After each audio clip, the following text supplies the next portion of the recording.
Okay. I guess we're going to go to a Patreon. You go to patreon.com/CU podcast. For what, Ian? What do you get? What do you get there, Ian? You get various tchotchkes and gewgaws. No, you don't get tchotchkes. We don't mail you stuff. You get audio tchotchkes and visual gewgaws. You can get the full podcast. You can get writing. Form. You can get a hangout. You can be part of a community. poll. Part of community. Part of a community. Grow the community. You can partake in a weekly poll. Are there any embeds? I don't know. Have you embedded anything? Embed in their mind what a great value our Patreon is. The value. Okay, so we had a Patreon poll topic. This was a tight race. Yeah? Pulled away at the end. What do we got? In third place, is backwards compatibility a key feature for the next gen of consoles? 16%. No one cares about us talking about that crap. Is it a key feature? It'd be nice. Second place, this is the smallest between first and second ever. Second place, would Pat have collected NES games with today's prices? 41%.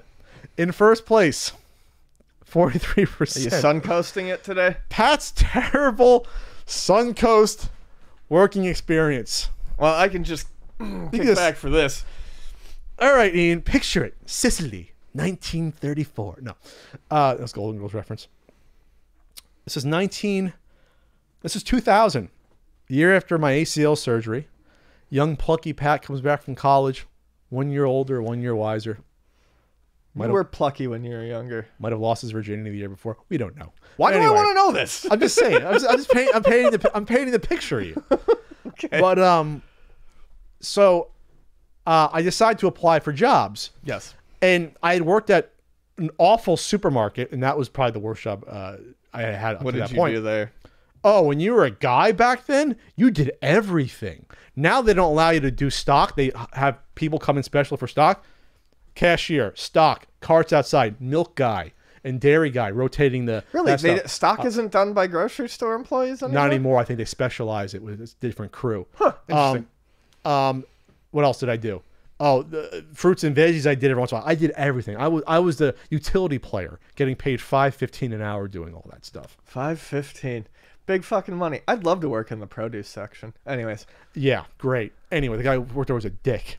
He used to make fun of me or try to anyway. So Suncoast came about because I had applied to Funcoland. They never got back to me. Sons of bitches. That was my dream job, Funcoland. Applied to Funcoland. I applied to Toys R Us, which had a psychological survey test. Like, it was like, oh, do you ever steal anything? I was like, oh, should I answer truthfully or not truthfully? You know, it's one of those sort of things. Toys R Us didn't get back to me either for some reason. I would have been a great Toys R Us employee. Could have kept the smock. So I thought about the mall. I thought about the movie theater. I don't think I remember applying to the movie theater, but that would have been a great job. I should have done that. I don't think I applied in the movie theater. There's people who listen to us who occasionally talk to me about like how they work at the movie theater and whatnot. It actually sounds like, sounds fun. Sounds fun enough, yeah. But I did the next best thing. Right next to inside the mall was a movie theater, and then you had Suncoast Motion Picture Company down there. Now Suncoast, boys and girls, they still exist. There's about 10 left in the U.S. Really? But they used to have about 150 throughout the U.S. in malls. And they sold movies to you. Movies, VHS, and DVDs. It's very sad that Suncoast doesn't bring up the store anymore is the first thing. No, it's not sad. Fuck Suncoast. It brings up Suncoast Credit Union. So I applied. I got the job for whatever, $5.15, $5.25 an hour. I remember the first day at the mall. Remember, my shaky knee, I put on about 30 pounds in the past year because of my knee. Just starting to rehab, get better. Oh wait, was this right after my knee surgery? This is a year after my knee surgery. That's right. So anyway, so I apply. I get the job. The first time I watched a fucking video, like an intro video in the little back office area that was so small, and I'm like, okay, be friendly. Push their movie club membership that they had. You know, you spent whatever $5 a month or whatever, and you get 10% off. One of those sort of deals.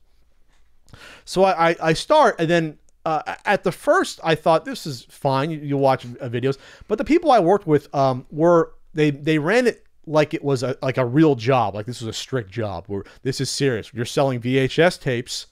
Remember, this is like 2000. There's still mostly VHS tapes with, there's maybe like a couple hundred DVDs in existence. DVDs were just getting off the ground then. Remember the Fight Club was a big one. That had a lot of I've got bonus that features. one. Yeah. That was an early DVD. That was early. Yeah, I've got that, and the 7 DVD is equally like impressive when you open it. DVDs start like 99, I think, or 98. Like that was like when DVD started. 99, and I bought mine I bought my DVD player in 2000 from Sears, and I went to Suncoast and bought all of the Cowboy Bebop DVDs. So these are my superiors at Suncoast. I don't have memories of the people that worked alongside me. They were pretty quiet and chill. There was three people that were my superiors. You had this redheaded, about 21-year-old that I think worked at her family's bar on the side, and she was not pleasant. She was bossy. She had the big ring of keys. I'd close with her on a Friday or Saturday night. You had the cool dude, made a little past his prime. He working in the mall, but he's probably like 25, 26. He always bragged about his car. He was a manager. He was a guy who worked at Suncoast for like 4 or 5 years. He built himself up. You already get the image of him. He was okay, a little douchey. And then you had the 17-year-old who was somehow my manager, somehow working with money even though she was underage, and I'll get into her more in a second. So Suncoast days consisted of the following. Waiting for people to come into Suncoast, because for most of the days during the week, no one walks in the mall at 10 a.m. or 11 a.m. or 12. People don't come till the afternoon or evening. So those were the cool shifts. You had the first shift, like 10 to 4, that was easy, versus you didn't want the Friday or Saturday night, 4 to 10 to 4, there was probably nothing to do but or 3 to 9, whatever it was. So they would be playing some children's educational or children's programming on their TVs, no HD TVs yet, and your days would be consisted of reorganizing and realphabetizing VHS sections. The issue, Ian, is that there's not a huge amount of different genres. So you do maybe 2 or 3 in a day.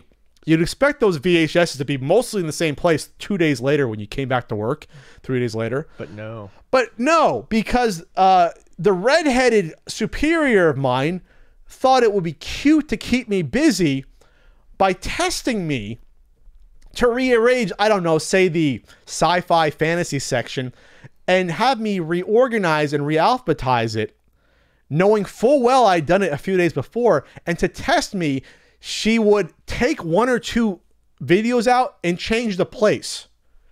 So say that Planet of the Apes tape was in the D section today, when I just put it back there the week before. And total busy work, so you're not just doing nothing. But I was making $5.15 an hour driving to the mall to do this. It was within my right to just do nothing at Suncoast Motion Picture Company, and of which there are 7 of. There are 7 now. I just looked. I've actually got the locations. That's karma. So she would be bossy. She would say, we need to fill up whatever popular VHS or DVD. Okay, put some more out. Okay, I understand filling stock. That's fine. Yeah. But to force someone to reorganize and realphabetize a section they had just literally done a few days before, and not ones that might be out of place, which you could find, but she would say, she would check the specific one that she took out and did. It's Suncoast, man. It's at the mall. I need petty cash to pay for my freaking GeoPrism. I need gas for my GeoPrism. Come on. Help me out. I'm 20-year-old Pat coming off a knee surgery here. They would force you, really force you, to push their membership program. Oh, I heard that was real bad. They would look over your shoulder if you didn't do, would you like to be a member of the motion picture thing, blah, blah, blah. And I think there wasn't a credit card, it was just a card. A membership card. 2000 seems to be a big year for that sort of stuff, because that's when my one buddy worked at GameStop, and you lived or died based on your subscriptions. Yeah, so push that. I'm like, okay. And then I would be pretty good. I'd push it like half time. I would try to read the person and see if they were friendly. Yeah, if they were mean looking, I didn't want to push it. Yeah. Every once in a while you get surprised, but they would sit over your shoulder. The managers, the trio, there'd usually 1 or 2 of them there at the same time with an underling that they could boss around like me. And they would just look over your shoulder and be like, why didn't you push it? Oh, I don't know, next person. I didn't get a cut of pushing.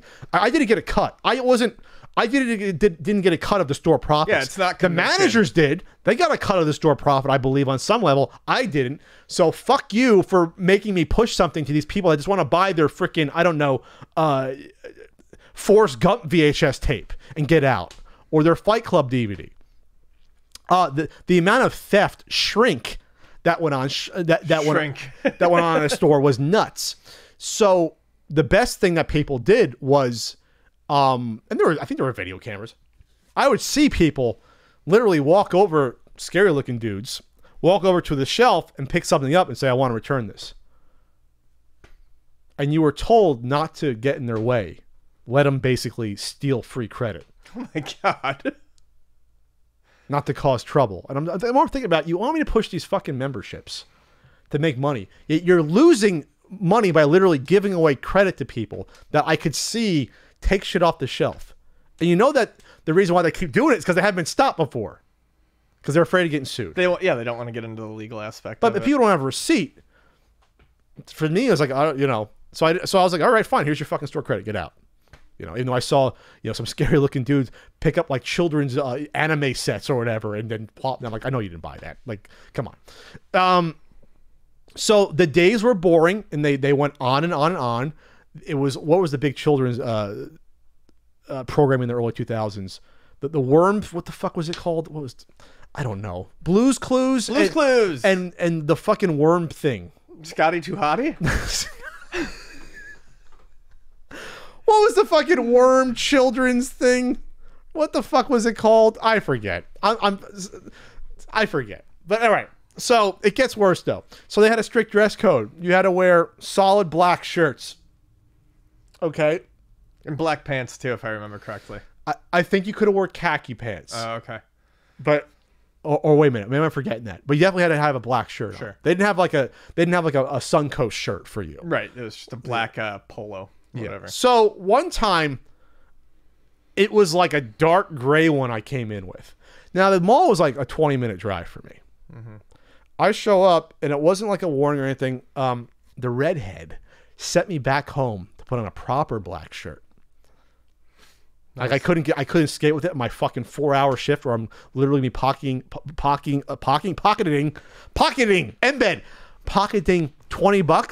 You can't let me work in a dark gray shirt.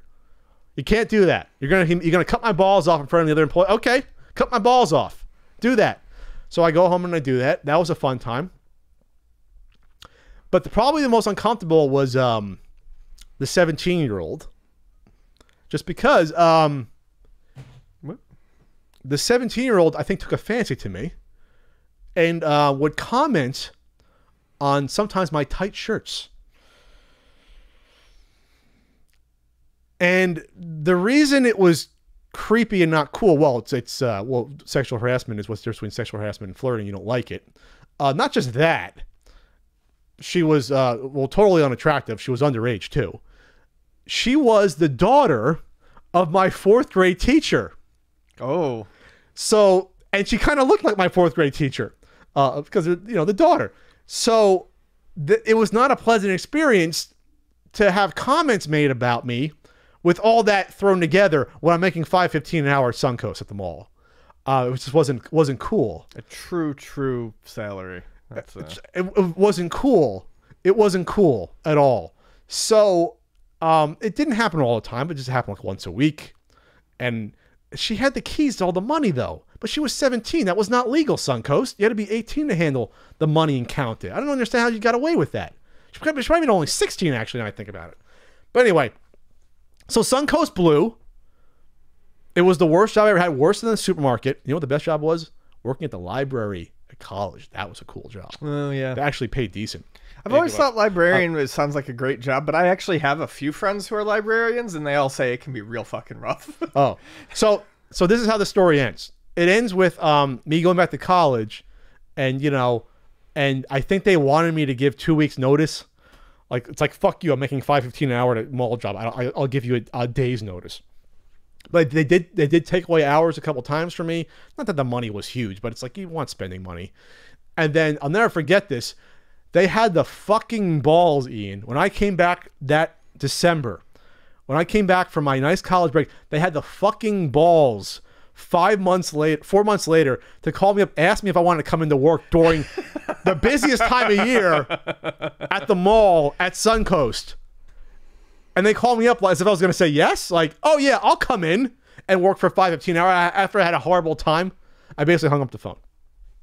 So did that do that justice? That was my terrible Suncoast working experience. Yeah, that sounds miserable. It was miserable. You take one of those factors out, it was just bad. You throw them all together, it was miserable. I think you did get a 10% or 15% discount, employee discount. They had some weekends where you got like 25% offers. They had like a special thing like that. So VHS tapes. Didn't have a DVD player yet, so I couldn't buy those. So yeah, that was my Suncoast experience. All right, now visit a Suncoast in Dayton, Eastern North Carolina, Eastern Texas, New York City area, Omaha, Portland, and North. That's at the Lloyd. We're going to the Lloyd. We're going to Suncoast at the Lloyd. We can go visit Suncoast at the Lloyd this year, and then Southwest Ohio. Wow. So none in New Jersey is one in the New York City area. That could be northern New Jersey. New York City, Monmouth Mall. That's northern New Jersey. That's New Jersey. Eatontown, New Jersey. Okay, so not my mall, but okay. I hope that dude with this cool Trans Am already had, who was like, bro, yeah, I'm pulling in 30 a year, working at Suncoast as a manager or regional manager, where the fuck he was. People like that, they do good for the rest of their lives. Oh yeah, they're not just living in a shit house now with a wife that they don't love and 8 kids.